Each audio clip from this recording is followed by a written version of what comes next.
अस्सलाम वालेकुम नाज़रीन, मेरा टीवी न्यूज़ में आवां सायरा सुमरो ऐं बुलेटिन में असां सां गॾु साथ ईंदी प्रिया गुल। सभ खां पहिरीं हिकु नज़र हेडलाइन ते।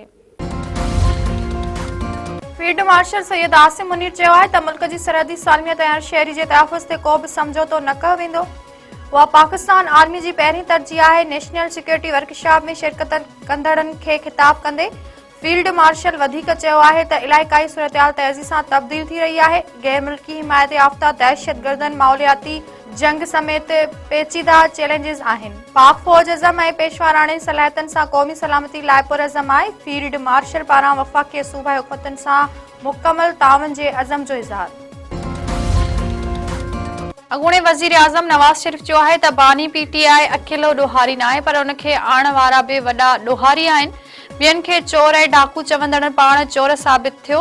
2018 खां 2022 ताईं जेको कुझु थियो उन जी ज़िम्मेवार PTI आहे। फसाद लाहौर में नंढी चूंड में कामयाब थियल उम्मीदवारनि खे ख़िताब कंदे नवाज़ शरीफ़ चयो आहे त नंढी चूंड में कूड़, गारगंद, बदतमीज़ी ऐं फितना खे शिकस्त मिली। 2017 में मुल्क तरक्की करे रहियो हो। नून लीग जे वञण खां पोइ तमामु घणी तबाही थी। वज़ीर आज़म शहबाज शरीफ़ 2 ॾींहनि जे सरकारी दौरे ते बहरीन पहुची वियो। बहरीन जे वली अहद शहज़ादा सलमान बिन हमदुल ख़लीफ़ा पारां वज़ीर आज़म शहबाज शरीफ़ जी आजियां। परॾेही खाते जे तर्जुमान जो चवणु आहे त वज़ीर आज़म बहरीन जी क़यादत सां अहम मुलाक़ातूं कंदो। दौरे जो मक़सदु पाक बहरीन लाॻापनि खे वधीक मज़बूत बणाइणु आहे।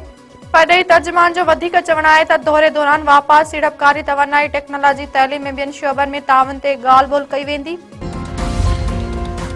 वॾे वज़ीर सैयद मुराद अली शाह चयो आहे त कानून साज़ी पार्लियामेंट जो अख़्तियार आहे। वकील रोडनि ते अची अवाम खे परेशान न कनि। वकीलनि जो कमु दलील सां क़ाइल करणु आहे। हुकूमत वटि ॿिया ऑप्शन बि मौजूदु आहिनि। NFC में ख़दशनि जे मामले ते वज़ीर आज़म सां ॻाल्हायो आहे।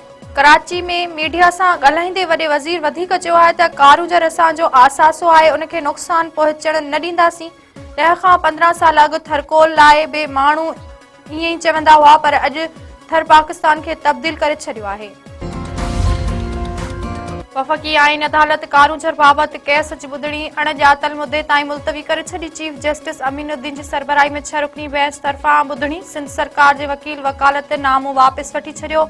हुकूमत तरफ़ां मोहलत तलब दरख़्वास्त गुज़ार मुनवर अली तरफ़ां वकील आसिफ टालपुर आईन अदालत में पेश। सिंध हुकूमत कारूंजर जे कटाई रोकण वारो फ़ैसिलो आईनी अदालत में चैलेंज कयो। कराची में एहतजाज कंदड़ वकीलनि ऐं सिंध हुकूमत विच में ॻाल्हियूं कामयाब। कराची बार जे सदर आमिर नवाज़ वड़ा जी अॻवानी में वकीलनि जे वफ़द जे सूबाई वज़ीर नासिर शाह सां मुलाक़ात। कारूंजर बाबति अपील वापसि वठण जी ख़ातिरी बैदि एहतजाज ख़तमु कयो वियो। एडवोकेट आमिर नवाज़ वड़ा चयो आहे त सूबाई वज़ीर नासिर शाह ख़ातिरी कराई आहे त कारूंजर जी कटाई बाबति दाख़िल अपील वापसि वरिती वेंदी। कारूंजर तारीख़ी विरसो आहे जंहिं ते का बि सौदेबाज़ी न थींदी। सूबाई वज़ीर सैयद नासिर हुसैन शाह जो चवणु आहे त कारूंजर जे मामले ते असां वकीलनि सां गॾु बीठल आहियूं।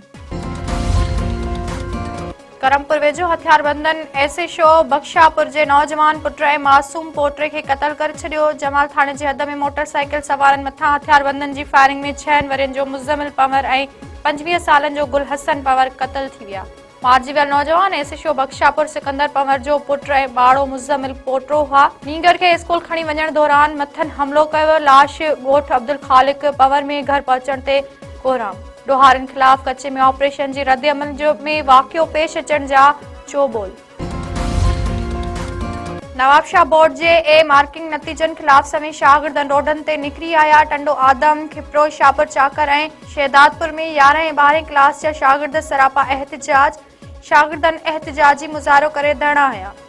ए मार्किंग नतीजा रद्द। शागिर्दनि जो चवणु आहे त ए मार्किंग सिस्टम तहत ग़लति नतीजा जारी कया विया आहिनि। घटि मार्कूं ॾियणु संदसि मुस्तक़बिल सां खेॾण जे बराबरि आहे।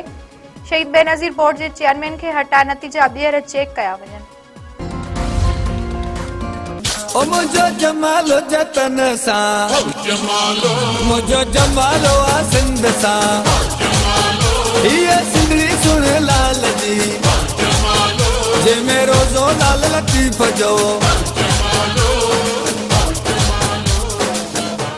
मेहरा टीवी जे सॾ ते सॼे सिंध में सक़ाफ़ती ॾियारी जूं तयारियूं ज़ोर शोर सां जारी। मुख़्तलिफ़ शहरनि में पढ़ो लिखो नशो छॾियो ऐं सिंध सवारो जे उनवान हेठि प्रोग्राम मुनक़िद। जाती जे गवर्नमेंट हायर सेकेंडरी स्कूल में सक़ाफ़ती प्रोग्राम। शागिर्दनि तइलीम खे उजागर करण ऐं हुनर जी सिख्या बाबति टेबलोस पेश कया। गाजी खावर जे किंग ग्रामर स्कूल में मेहरान टीवी जे सरते पढ़ो लिखो नशो छॾियो सिंध सवार जे उनवान हेठि सकाफ़ती प्रोग्राम मुनक़िद कयो वियो।